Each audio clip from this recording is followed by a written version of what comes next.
Hello, good evening, and thanks again for another edition of Ideas Exchange. Last week, our focus largely centered on development within the Glife, Tetegu, New Bawe, and New Weja area. It was about the floods. Tonight, we want to look at some disturbing developments in this country, something many see as agitations that are threatening the security of this country. And it all boils down to the anger which is being manifested and directed at our president, Nana Addo Dankwa Akufo-Addo. I want you to just take a brief moment to reflect on anything that you can immediately remember about things going bad in this country, and ask yourself whether in your own opinion you think we are safe, or in your own opinion you presume that things may soon get better or may get worse. Now, the conversation, as I told you, will center around what many have described as an embarrassment that no president in this country has ever faced before. It's about what happened in Kumasi. And you recall that many of these signs started manifesting. And as early as 2018, government was being prompted about what was happening. And so after the vilification, the attacks, the embarrassment, and all the adjectives that were used against the previous administration, many Ghanaians had a lot of hope in this government. One key issue that many started speaking about was our debt to GDP ratio. I remember at that time, the narrative sounded as if government had the machinery, they had all the fine brains, and they were adopting the best of policies. So you'd recall that even at the time when people raised questions about the bonds that government was signing onto, the impression that was created was that they were doing smart borrowing. And so Dr. Bawumia, Nana Akufo-Addo, the finance minister, spokespersons for the MPP said, even though they were seen to be borrowing, it was smart borrowing. And therefore, it was never going to be a threat to this country. Then later, the narrative changed to the rate at which we are borrowing is slower than the rate at which the previous administration borrowed. But that is where we are. And now, people are angry, the city is collapsing, and I'm sure today you see from the videos I'm sharing on the screen that apart from what happened at the Doom in Kumasi, in Accra, and I believe many parts of the country may follow suit, traders have locked their shops. And there you see on the screen, traders have locked their shops not because they have money, and not because they don't care about the losses they may incur, and not because they are not bothered about the products sitting on their shelves which may not be sold. But the protest which has been made public is about the rate at which the cedi is depreciating. It is about how the cost of doing business in Ghana today is threatening their survival. It is about how this has translated into purchasing power and whether they can break even.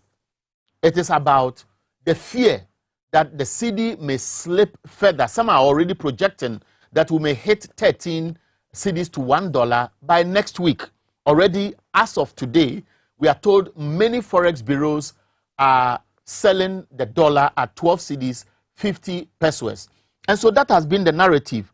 The forex bureaus, I am told, that are also mooting their own concerns about what is happening. So today, if you went through the streets of Accra and you wanted to buy, or you went to Okanshi, you went to Makola, you went to wherever you felt that it's a major business hub where you can get some of the products in wholesale, you were not going to get it. So that is Guta. Now you'd realize that all these things are happening because many people would say macroeconomic or microeconomic indicators. Whichever way you want to put it, the signs are not too good. You would notice that the inflation rate today, as we speak, is about 37.2%. Apart from the inflation rate, which is about 37.2%, producer price inflation is about 45.5%. That was announced by the Ghana Statistical Service today. The cedi classified as the worst performer, $1 to about 12.7 cedis. We have Bank of Ghana policy rate, which is about 24.5%, and many people are saying it's going to affect lending rates. International reserves, barely 2-3 months. World Bank, of course, many of you saw the publication some few days ago, worried about Ghana's debt to GDP ratio, and they are describing Ghana as a high debt distressed country, and the GDP is likely to hit 104%. Rising inflation continues to risk that's treasury bills, IMF bailout conditions, we are not certain about it, possible debt restructuring, which is threatening our banks, and so on. So these issues have come on the table. But why am I taking you back to this trajectory, which many of us know already? It is because of the anger, the agitation on the ground. Few days ago, there was an incident at the international conference at the, how do you call it, the Black Star Square. That's the Independence Square. The president had gone to an event. Young men were there. They usually or ordinarily would have welcomed him, but it appears the Na show or Nana Akufo-Addo show boy and all those things, people are fed up with it. I will put it in my own description that it appears the cup is full. It appears the excuses are over, and many people will no longer take what has happened. And so you would notice that in spite of all the signals that the youth gave, that the president's approval rating has dropped so low that people who are not naturally motivated by any group who put them together to go and cause that embarrassment appear to be doing things out of their spontaneous reaction as the president mounted the stage. It was thrown out. It was described as something being sponsored by the opposition. National security took it for granted, and the PR gimmicks made it look like it was normal. Now the president goes to his own backyard. That is the Ashanti regional capital, Kumasi. It is not even the suburb. It is where the Bantamers are, the Dooms are, and you can list them if you know Kumasi very well, where they get almost 90-95% of votes.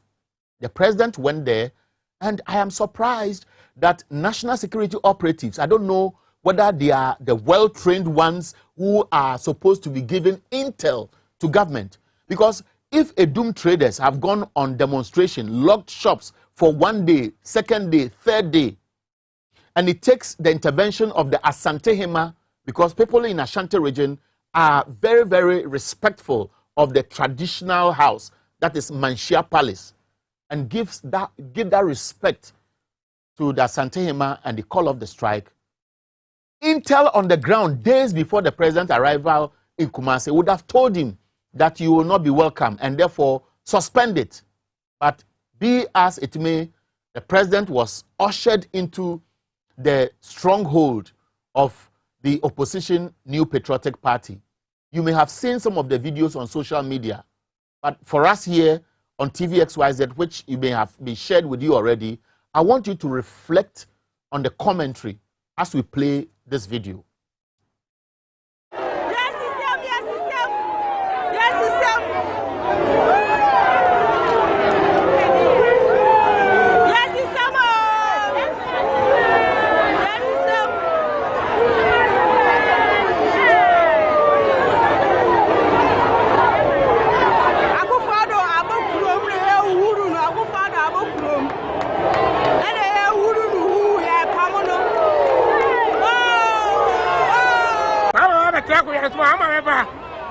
Yeah, I go for one here. I didn't go see a crabber. Why? I didn't go see a crabber. I go for I didn't go see a crabber. I go for I didn't go see a crabber.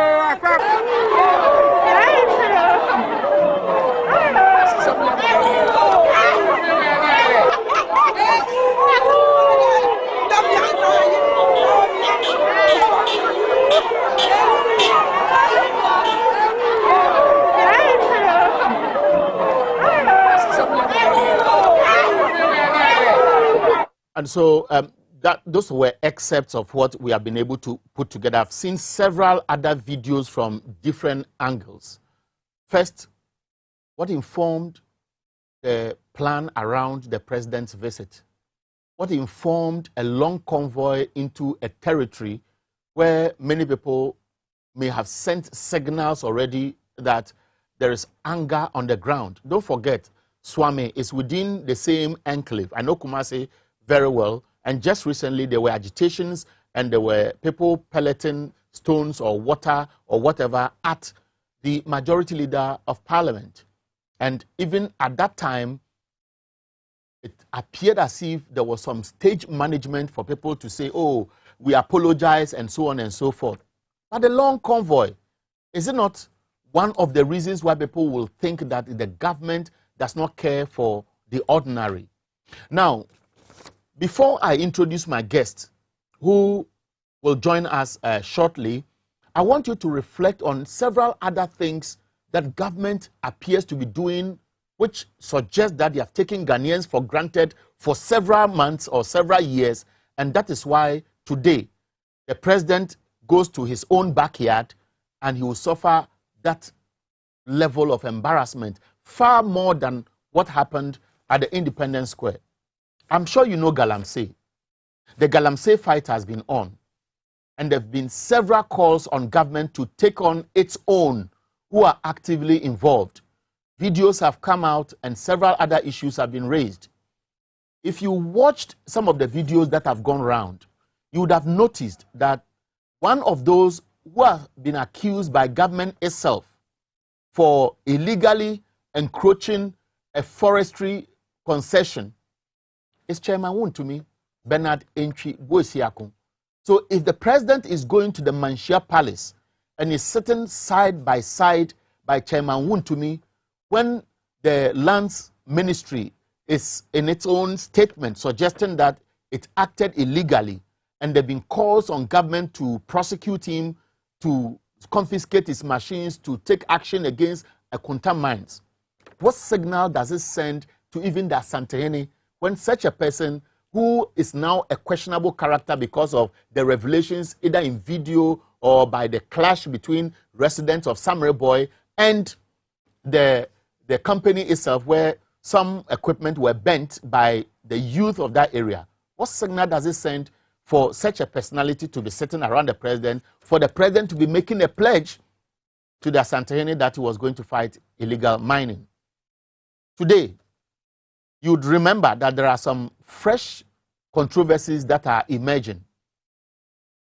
A few days ago, it was the Bosome Frehun MCE who has now been asked to step aside while investigations continue. Then last week, a certain chief alleged that a certain minister in the Western region, a certain MP who is also a deputy minister of lands and natural resources in the Western region, were actively behind the illegal mining that is going on in the country. So won't these be part of the reasons why Ghanaians are angry, aside the economic woes and then the difficulty people are going through? Just this afternoon, there was some leaked or some flyer which was suggesting that the minister, the name was not on the flyer, had collapsed because his driver had absconded with a whopping 17 million cedis. And that flyer suggested that he was in the Ivory Coast. Now, what is intriguing about this is that while the allegation was flying, we have seen a statement which has been issued, and that statement is coming from the Western Regional Minister. And the Western Regional Minister in that statement is made it simply clear, and what he basically is saying is what I will share with you shortly.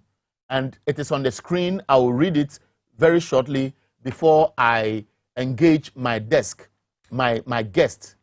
And that statement is very simple. It says, and it is from the Western Regional Coordinating Council, that's the letterhead he used. My attention has been drawn to a news alert by GH1 TV and Star 103.5 FM, in which the said media houses purport to break the news about a regional minister who has collapsed and his driver bowled with 17 million cedis galamsey proceeds. In the said news alert, the media houses further report that the driver is reported to be in Ivory Coast at the moment and that more was to follow. The news alert to cast an innuendo on my person.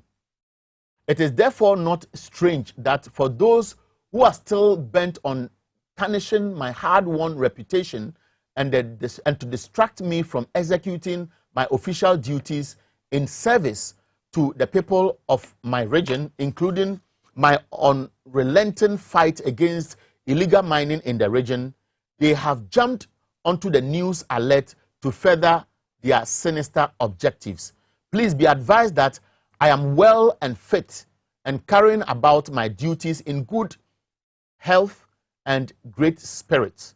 I am completely unfazed by the attempts to derail my work. All well-meaning Ghanaians are therefore advised to disregard the said news alert and treat it with the contempt it deserves. In respect of the innuendo of the news alert, I shall take appropriate remedial steps under advertisement from my lawyers. So that is signed by Honorable Kobina Otredako Mensah, who is a member of parliament. Suspicions still being fueled.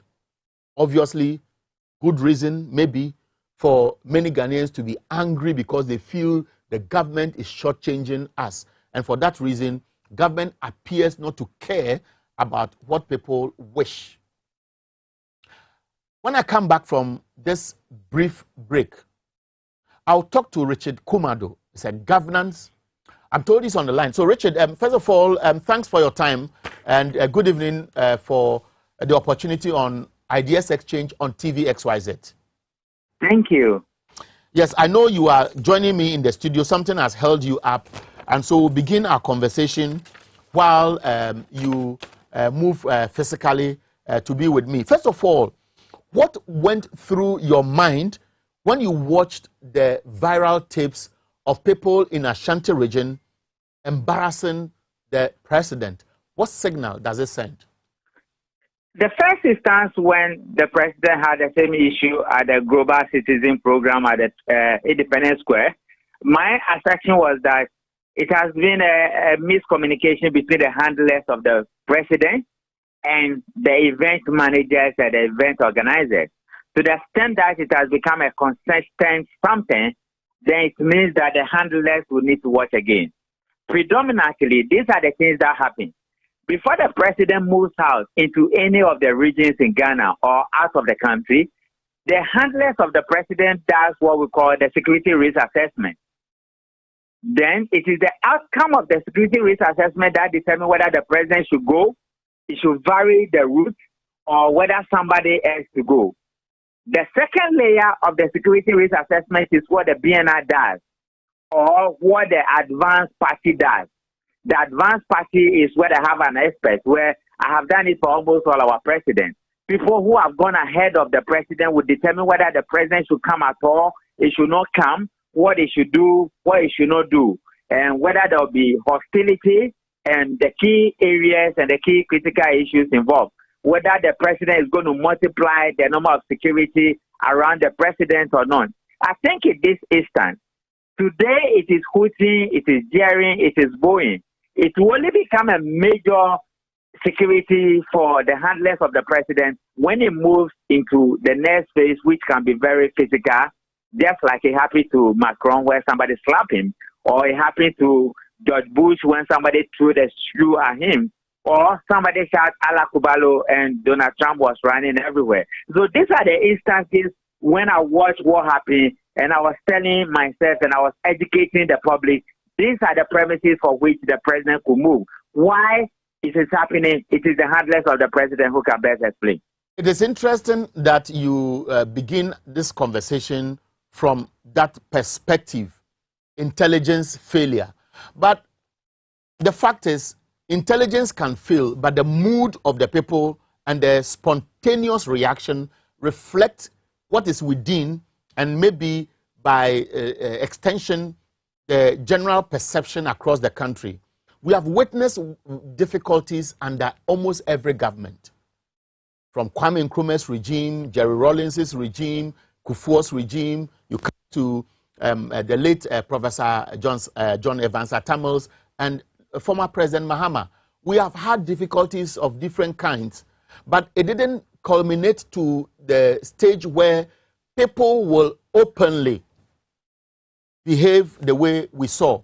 Is it a result of a failed government or the posturing of government over the period that has peaked to where we are now? There are two things involved. Security failure might not necessarily be an intelligence failure.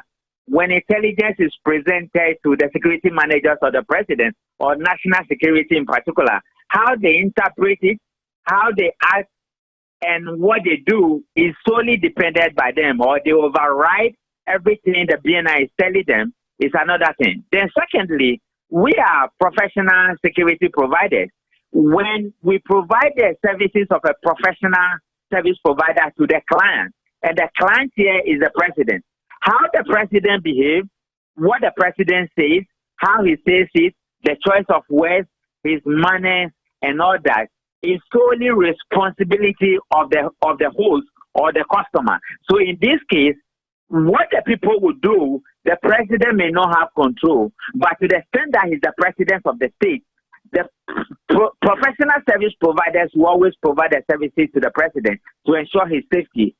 The major clients or the major public will also react in a manner to reflect what they feel at any time or at any point in time. How the president reacts, how the president behaves in all these is the sole responsibility of the president. So that is why you are having the disconnection between the things the president says, what the people are saying, and why they will want to continue to jeer at the president and to hoot at him. But for the professional security providers, I believe they have always provided the intelligence to the president, and what his handlers does about it, it is left for them alone. But you also be interested to know that when you go to the presidency, you are going to see a lot of party people and a lot more of family people and few of security protocol officers. And this has been the challenge we have, and this has been the security architecture around the president that has created many of the problems we are seeing. Now, you would know that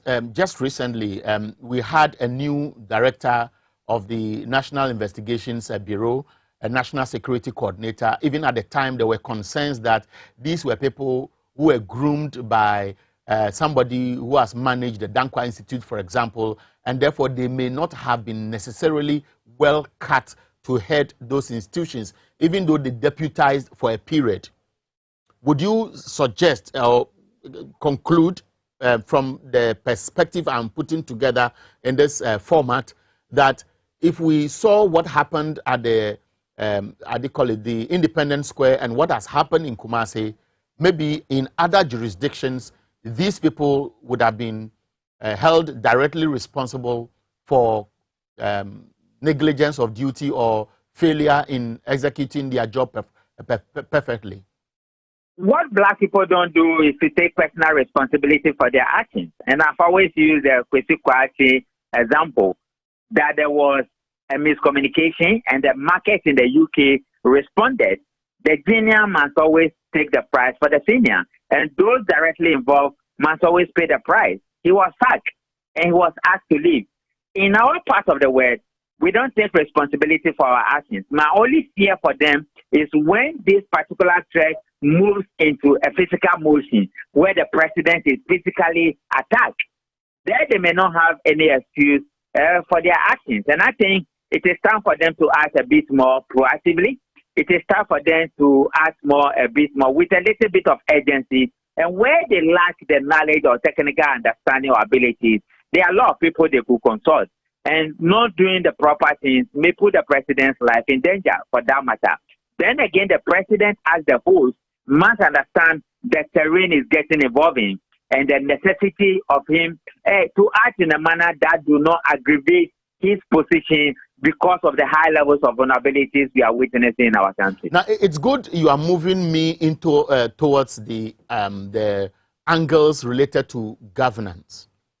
There have been several calls on the president to take certain actions. Cut down the size of your government, stop flying, which appears he has stopped as far as private jets are concerned, ensure that the ministers who are not performing that Ghanaians generally are pointing out to are reshuffled, new set come. But he's coming across as a president who is setting a record as somebody who has never reshuffled his appointees. And so if you look at his narrative, he appears not to be listening to the analysts, the experts, the civil society organizations, the think tanks, and so on, who are all demanding few things. Work on your finance minister because he has brought us this far. Let me take you to the post-trend. For example, the president was answering questions on a radio station, Otek FM, for example, sought to suggest that Ken Ofori-Atta is one of the finest, because in his narrative, he said he saw Ghana's economy grow at 7%, the fastest in the world, and therefore he saw nothing wrong as far as what people are expecting is concerned. Is it because people very close to him or from his faction within the MPP are the ones he's working with, and therefore he doesn't care about public input, public request, public demand, and for which reason people are even more angrier? This is a typical governance issue where the president's own response towards public agitations should seem to be watering down the anger. No, I think there are two issues involved here. Number one, as Africans, we spend so much time on politics and less time on developing the governance principles and procedures. We will need to look at it again in Ghana. How come political party activity financiers have become more powerful?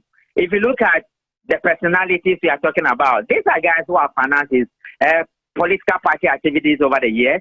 These are guys who were not appointed, but they picked the positions themselves. These are guys who ensure that what they want gets done. So there was no way it's going to touch them. At a point, he even said he's a financial wizard. And I got scared at that particular point. So that is one leg of it. Secondly, he is somebody who want to get his own way, and he's somebody who wouldn't listen to anybody. And he believes that it is politics at all times. And to that extent, he seems not to be the president of the masses, or it is just on paper. I think it is time we look at our governance structure again, and I think it is time we also reconsider our responsibilities as leaders of state institutions, particularly at the highest level when you are the president of the state. And in doing so, you come to the job with high levels of urgency to serve, but not to come and lord yourself over the people. And I think in Africa, we act more like mini gods rather than acting as executive president, where you could be asked to leave your job at any point in time. Now, it's good that you made reference earlier to what happens elsewhere, because we are copycatting some of the issues as far as good governance is concerned. In the UK, Boris Johnson had to suffer because tapes revealed that he broke his own COVID protocols. And if, in as much as he apologized and had continued apologizing, the system made sure that he suffered the consequences for the breach or whatever he did wrongly.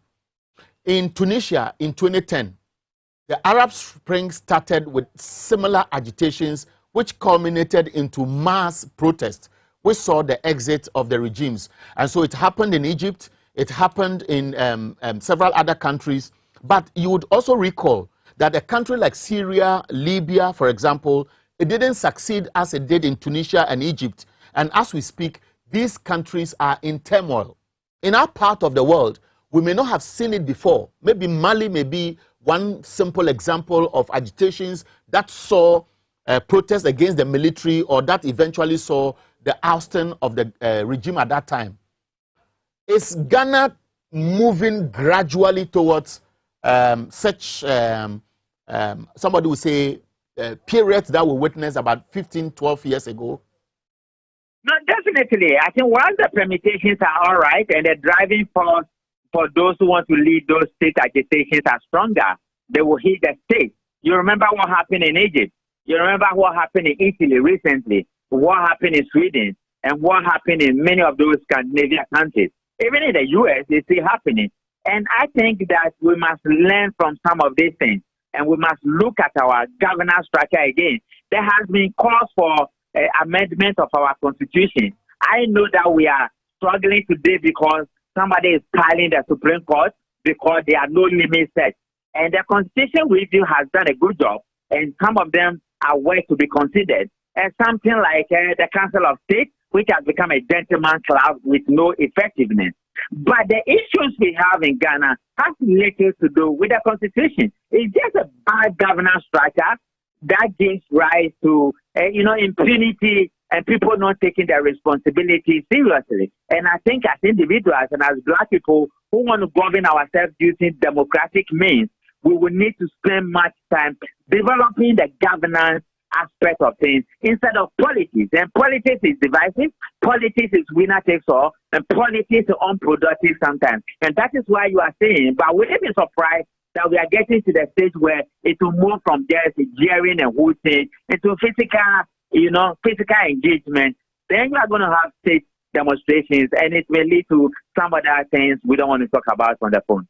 So now let's situate it this way. Do you think Ghana may be under threat? I'm asking this question, which may appear to be open-ended, because there are concerns about what will be the way forward. I've seen a text message, and that text message, which was shared with me just a while ago, was attributed to Victor Smith, who was a former ambassador to the UK. And he writes, courageous and patriotic MPs must, as a matter of urgency, table a private member's bill to pass a vote of no confidence in Akufo-Addo's administration. The mess creation isn't showing down. It is rather getting worse by the day. MPs are our constitutional representatives and must step in to avert an explosion of the people's anger. We must act now. Now, do you think it is feasible? Do you think that it is not because people don't know what they can do to ensure systems work perfectly, but it is simply because of the partisanship at its peak that you have just spoken about, and not about good governance? No, definitely, all countries are under threat, and the nature of threat countries like Ghana face varies, and they are into different dynamics and different dimensions. Political threat is one of them. Governance threat is one of them. Public safety threat is one of them. Financial threat is one of them. Economic threat is one of them. And general awareness of the people is also one of them. They have similarities, but they could also be mutually unexclusive. Now, when it comes to public bill by parliamentarians, I agree. Many of these things could be done. It takes time. But ask ourselves, was it necessary to power the Supreme Court? And the judges that has been applied, did they not know? So we are deliberately circumventing many of the things we could have approached them better reasonably. And I think that that path we are treading might not be ending well with us. And it is time to reconsider sober-mindedness. And let's say, this is the only country we have. Let's govern ourselves properly. Let's put in the right processes and procedures. And let the right people lead. Other than that, this whole thing about highest level of partisanship, it has become unproductive. That is why the dollar is overrunning the city. And that is why food prices are going up. And that is why everybody is complaining, to the extent that young people these days will want to jeer and hoot at the president. It is the highest level of expressing anger and expressing fear and disposition. And that level, I think somebody will need to sit down and listen for once and say, where are we getting this wrong? Let us realign ourselves and let's begin to do something better. Other than that, there's everything on the card, and everything is possible within the jurisdiction we find ourselves, considering geopolitical terms and what is happening in some other countries. We'll be shortly listening to the president's own reaction to these developments. But if you were advising people close to him, would you say the president is no more attractive and therefore should be go into hibernation for a period and allow the tension to how do you call it, to water down while we pray that maybe IMF's intervention, in spite of the uncertainties about the conditionalities, may seem to be cushioning us to be seeing some level of economic recovery before his presence, before people will make them even more angry. Because Kumasi is the stronghold. Nobody knows what will happen if he goes to the Volta region or goes to Western North, Northern region, wherever. Anything can happen, and that may be even more embarrassing. What would you advise? No, I think I wouldn't advise him to react. I would advise him to respond. I think his reaction was unfortunate. It did not help his cause, and it will not help his cause. Secondly, he can take a break. He hasn't been on holidays or vacation for a very long time. He can take a break.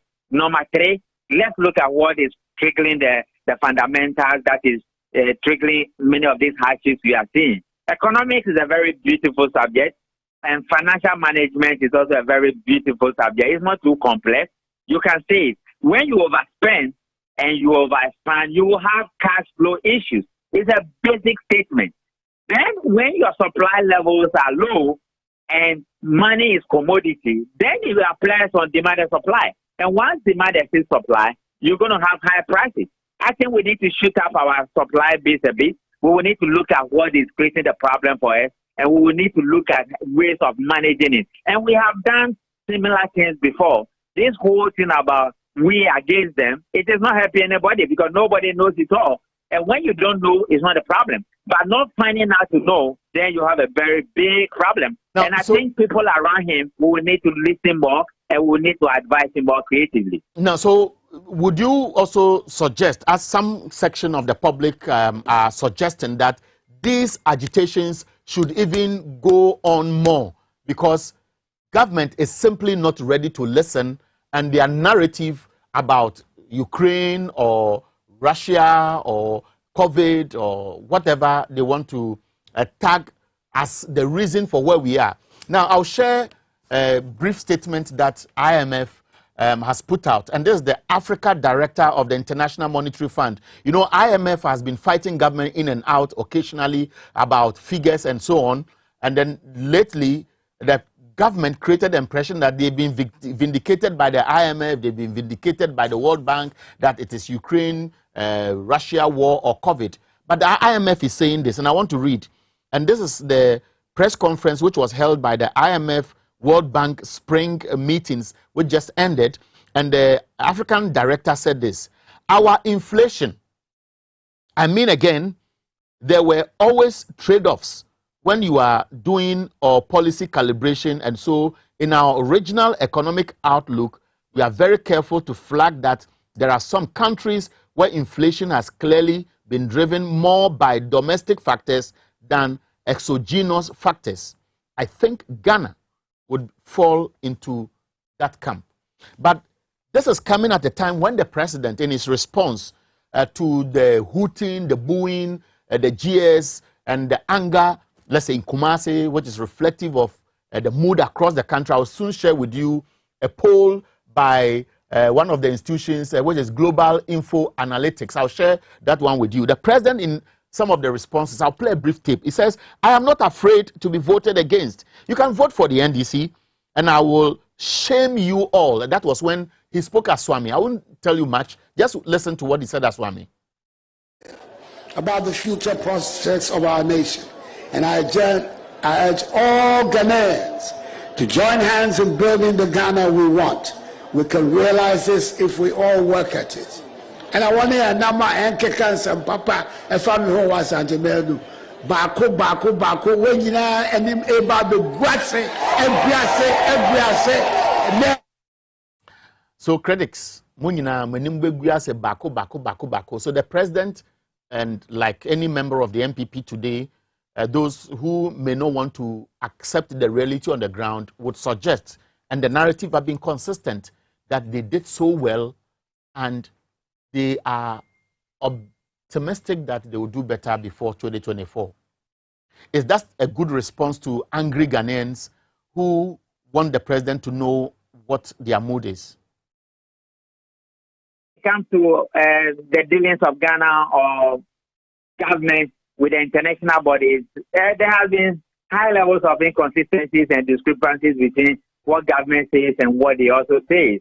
And so that is one level. I think what the president said in that particular mood is politics as usual, and you can grant him that he says himself to be on a political talk, so he took time to go into the political arena. But when it comes to reality, you don't need a soothsayer or a prophet to tell you that prices are skyrocketing, people are not getting food to eat, people have to adjust the way they live, and it's creating many insecurities. Crime is going to be going high, and it's going to be going high again. Police people will be forced to come to the front line. The courts will be piled again, and yes, we have the flexibility of appointing high-level judges to the Supreme Court. And you ask, where is our priority? I am just saying that this holds in our high-heartedness in politics. It has never helped anybody. And these are genuine people expressing how they feel and what is going through their mind. And I think the president will need to be listening to them more, and let's be sober in our approach, and let's address the issues and forget about the personality. They have never helped us in any way. Stay on the line briefly. I'm praying that maybe you're already closer. We have some few minutes to wrap up. If not, I would open the phone lines to hear a few other people so that they could also have their space to speak out their mind. And so we'll be taking a brief break to acknowledge those who have made this program possible. When we come back, I'll reach out to you if you are not with me in the studio, and then we'll do the wrap-up of this conversation, and then I hear people from outside the studio to also share their thoughts. Stay on the line, Richard.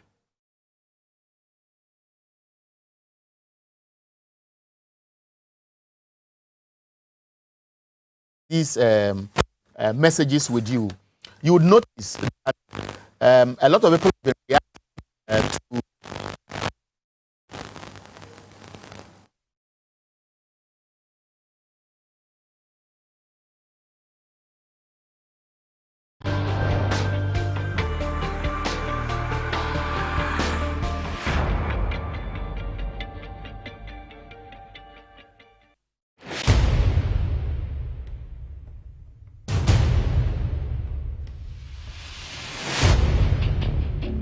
The average human body mass should have at least 60% water for optimal performance in any physical or mental exercise. We can help you maintain it naturally.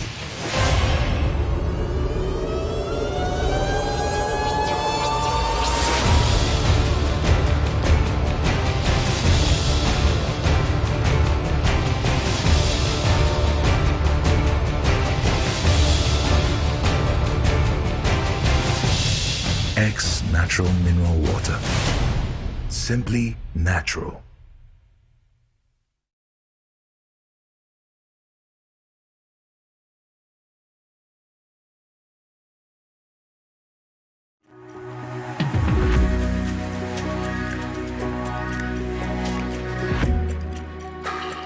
Best Wine is your one-stop wholesale and retail outlet for all your original favorite brands of wine, liquor, champagne at unbeatable prices.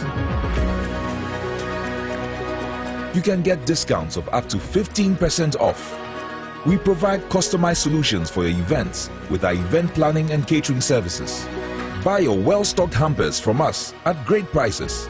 Best Wine is also a major distributor of X Natural Mineral Water. Locate us at number 34 Ni Norte Nyanchi Street, Jowulu, or call 050-761-3900 for delivery or for more inquiries. Best Wine, caliber of wine and liquor at its best.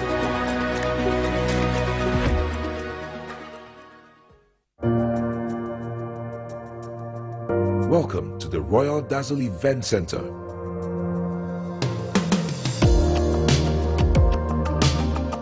With a lush and well-maintained lawn and garden, you are assured of the best serene and comfortable atmosphere to organize all your family and social events. Live the royal moments here with friends and family. The hosting capacity of 600 to 800 people makes Royal Dazzle the most versatile of places to host weddings, parties, funerals, conferences, concerts, and many more. Create your memories with us.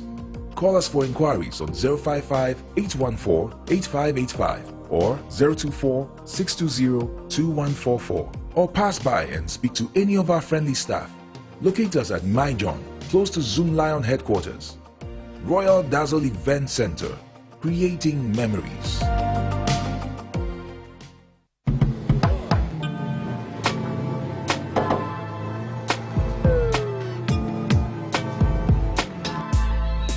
Welcome to AutoCheck Vehicle Diagnostic and Licensing Center.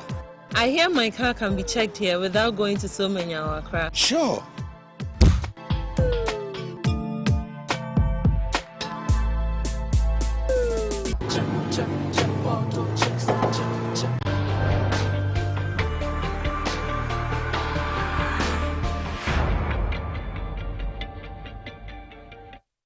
My guest is Richard Kumado. We are looking at governance. We are looking at, somebody would put it this way, that public rating of a performance of any government. We are looking at security threats, implications here and there. My guest has been Richard Kumado. Richard, my last question, because I've taken much of your time. I appreciate the fact that you are still heading here, but time is not on your side. What do we do going forward? As we speak, inflation is 37.2. The producer price inflation is about 45.5%. We know the World Bank just put out some information that debt to GDP ratio will be almost about 104%. We know that the public debt as we speak is over 404 billion cedis. And we have several other indicators because the central bank has increased the policy rate, lending rates are about 40% thereabout. Businesses are crying, the cedi is depreciating, and beyond the depreciation of the cedi, they are saying people are not buying, and then their capital is dwindling because of a high level of taxes. Meanwhile, the IMF is asking government to prove that they can manage the issue about debt sustainability to inform how much they can give us. You know, in the midst of all this, there are signs that things will get worse before improving. As the finance minister himself has been saying, he granted an interview and he talked about the fact that, look, and I want to quote, Ghana is doing well in spite of the external shocks that have been slugged the globe. Things will get better. Growth projection for Ghana was 3.7%, and it will improve going forward and so forth. There's still optimism, but many people will say, look, brace yourself for hardship. These have security implications. What do you anticipate going forward if government remains the way we see? I think there's a precedent for the implications of bad governance on the general atmosphere in countries such as Ghana and in most West Africa countries. There's also the precedence of high cost of living and how it affects household income and the relationship between citizens and their government. I think, number one, government would need to change the financial management approach. Number two, government would need to have a credible strategy that will be globally acceptable. Number three, we will need to look at those in those positions and how responsible they have been over the years. And if we think they are not performing well, I think there should be a way to bring in new people. And that way you will create a leverage, and you also create a front where people will say, yeah, these people can be trusted because you've trusted some other people and they let us down as a nation. Richard, I'm grateful for your time. I want to end it here. You couldn't make it, but you've made it. Thank you. I would have wished you were with me so that I can feel your warmth and the delivery, but I'm so grateful, straight to the point. You've reflected and adequately addressed some of the issues. I'm so grateful. I believe that we'll have the opportunity to speak to you in person in the studio going forward. God bless you. Now, for those who have been following us, I would try to gauge the mood among a few of you who are monitoring our conversation, and therefore you can reach us on 0204 155 888. 0204 155 888. The numbers are on the screen, and 0204 155 944. I'll be sharing a few Twitter reactions which were all directed at KT Hammond. And it also reflects that Ghanaians are awake and they monitor what is happening. You may not hear them speak, but their intentions are in their head. For example, Awuku Seth Dako, who, while we are waiting for the calls, on his tweet said, when the president at Nana Akufo-Addo was booed during the Global Citizen Festival, it was downplayed by some MPP bigwigs. Even KT Hammond was on record saying Ghanaian youth heads are like coconut head, and there is nothing sensible in that, and that can propel them to manage the country. So these were some of the tweets that came in. I will share a couple more with you. And then this one, which is also a follow-up to that tweet. For example, I'll read them at random while, okay, there's somebody on the line. Hello, thanks for your time. We don't have much time, and therefore let me do this with you calling us. First, where are you speaking from? Hello, good evening. My name is Konate. I'm calling from Wa in the Upper West region. Good. I don't think it's reading it Wa, or it is. My brother, it's not easy. And the Bagre Dam is not chasing you from your homes. In fact, they are doing that. West is even happening in Wa here. Okay, so are you an angry Ghanaian? Do you think people were fair? And what do you think the president can best do to water down the agitation across the country? I think, as it stands now, the president cannot do anything. Because all the ideas that the president needs to govern the government has been presented to him. But yet he's not doing anything. So we are highly disappointed and very angry with the situation that is happening today. Okay. Then when you go into the market, you cannot buy. The inflation, my brother, the hardship is something that we cannot even describe. So if the elections were to be held today, I think they should have been surprised to see the results that would have happened. Okay, thank you. Well, I'm sure we want to do this quickly, snappy with anybody who joins us on the line. Good evening. Let's know where you are calling from and be brief with your submission. Good evening. Right. How are you? Fine, sir. I'm calling from Wa. Where? Wa. Hey. Oh, ciao. Right. Okay. So go ahead, sir. Brief submission, sir. Yes. We won't pray for the good government. When we see some things going wrong, I think it always comes from we, our human beings.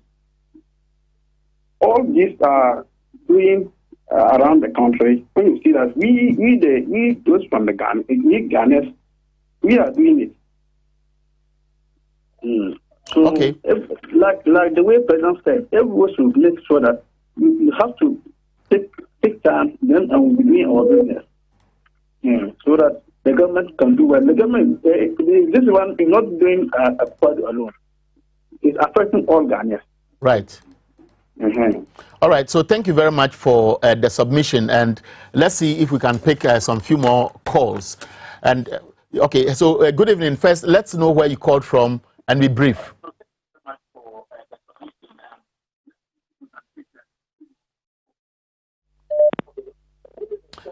Hello, good evening.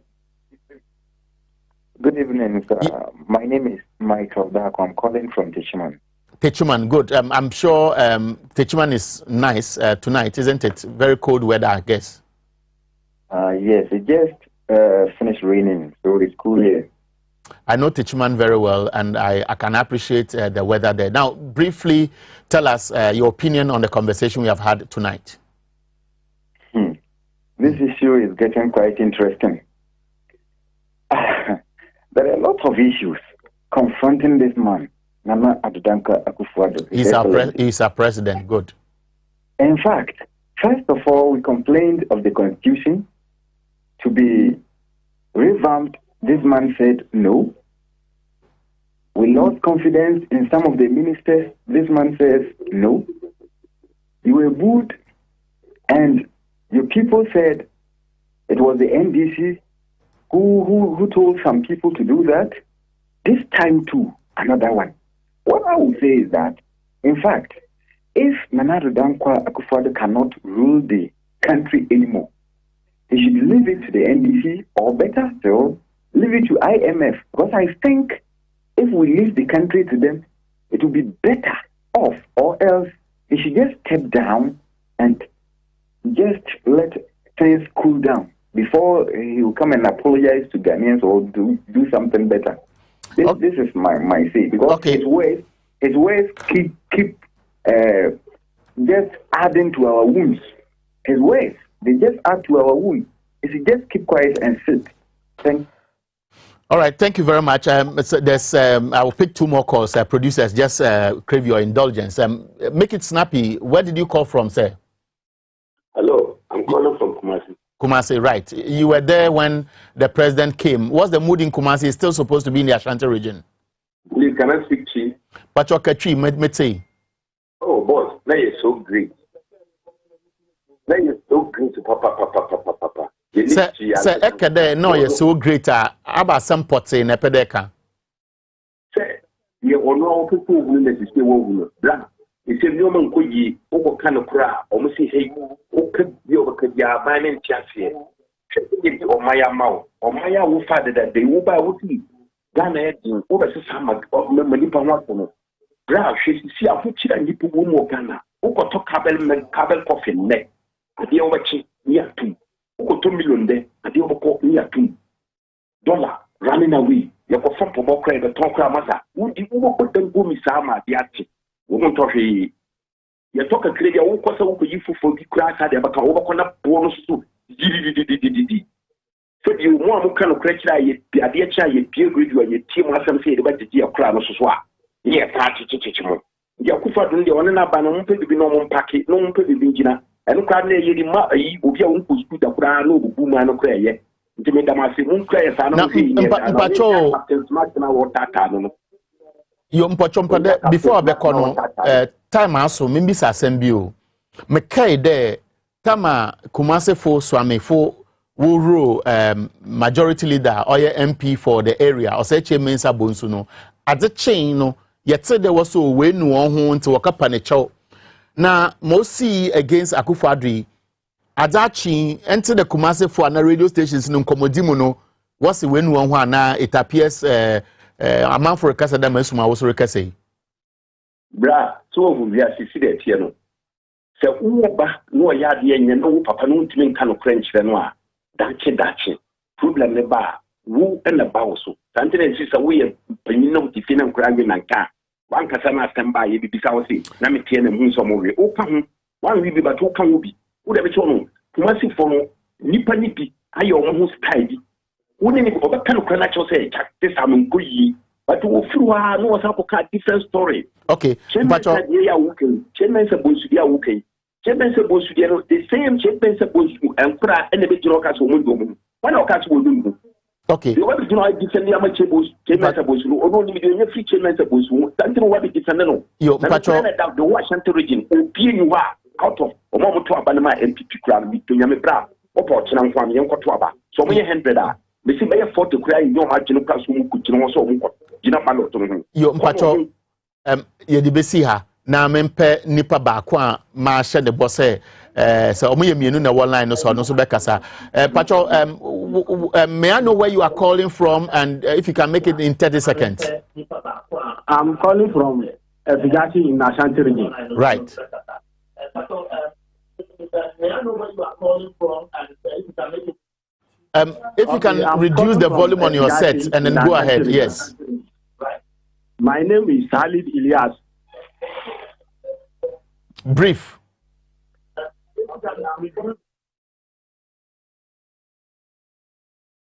Unfortunately, he was listening to himself, so he was confused whether he should listen to his TV set or me, and that was causing the delay. And that's how we draw the curtains for tonight's edition of Ideas Exchange. I just received a text message, which was a Facebook post, which has just been shared with me. It is in the name of former President John Dramani Mahama. And it reads, I just returned from a trip to hear the sad news of Kakra, who killed himself by electrocution. The current levels of hardship in Ghana is dire and probably the worst we have ever experienced in the last 3 decades. But suicide is never an answer.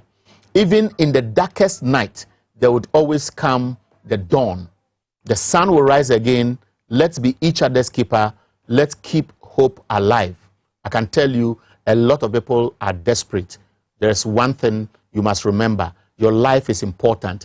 Have a positive orientation. Condition yourself. Brace yourself for hardship. God will provide, and let us chart a better course for our country. Thanks to all the producers. Those are the master control room. Those in the studio here managing the camera. My name is Eric Koku Ahianyo. We'll meet again next week for another edition of Ideas Exchange.